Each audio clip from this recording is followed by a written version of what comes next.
le choix de Diaraba, une fédération, c'est une fédération régionale. Donc toutes les activités ne peuvent pas se concentrer à Kédougou. Donc il faut la délocaliser.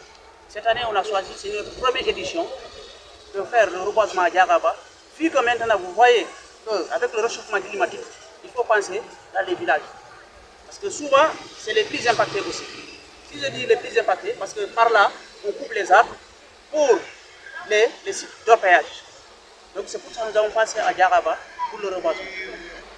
Non, si, il y a un programme qui sera défini avec les agents des zones forêts de Saraya. Si vous nous invitez à aller reboiser dans les sites d'orpaillage. Parce qu'aujourd'hui, dès qu'ils terminent un site d'orpaillage, ils partent, donc il n'y a plus d'arbres. Donc eux, ils ont pensé à faire une autre activité pour aller reboiser ces sites d'orpaillage. Après Diaraba, il y aura d'autres activités. Ça, c'est une première édition en reboisement. Il y aura encore une autre activité de sensibilisation sur le paludisme aussi. Voilà, c'est une activité tout d'abord à féliciter et à encourager aussi l'association des agriculteurs de Kédougou. Et c'est à magnifier parce que ça participe à l'amélioration du cadre de vie, ne serait-ce que de ces effectifs au niveau du foyer, au niveau de la poste de santé et à l'école.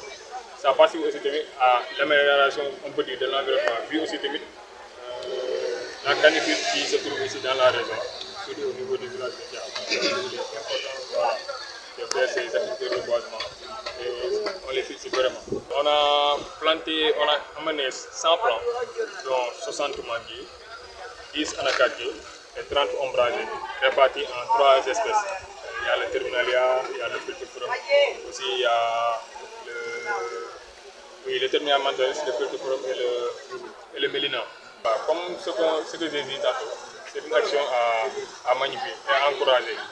Peut-être on pense et on prévoit aussi les autres jours à venir de faire ces activités au niveau de ces sites de voyage. Vu que, comme vous le savez, dans ce département-là, surtout dans ce département, on voit l'orpaillage. L'orpaillage où on utilise des bois, c'est-à-dire pour le traitement des puits d'or. Donc par rapport à ça, si des gens ici, mais d'autres personnes aussi s'activent à reboiser, donc ça participe à améliorer l'environnement et aussi ça conserve aussi la nature. Ok, le message que je lance à l'association, c'est de les encourager à poursuivre cette œuvre-là. Et c'est de les encourager aussi à aller dans tout le département, ou bien en tout cas dans les zones les plus reculées, surtout les zones où l'activité d'orpaillage est d'actualité. Parce que nous savons tous que cette activité d'orpaillage, ça a des avantages, mais ça a des inconvénients aussi sur l'environnement. Parce que j'ai vu que moi j'étais dans certaines localités, où j'ai vu que des gens sont en train de couper de l'arbre de façon vraiment illégale.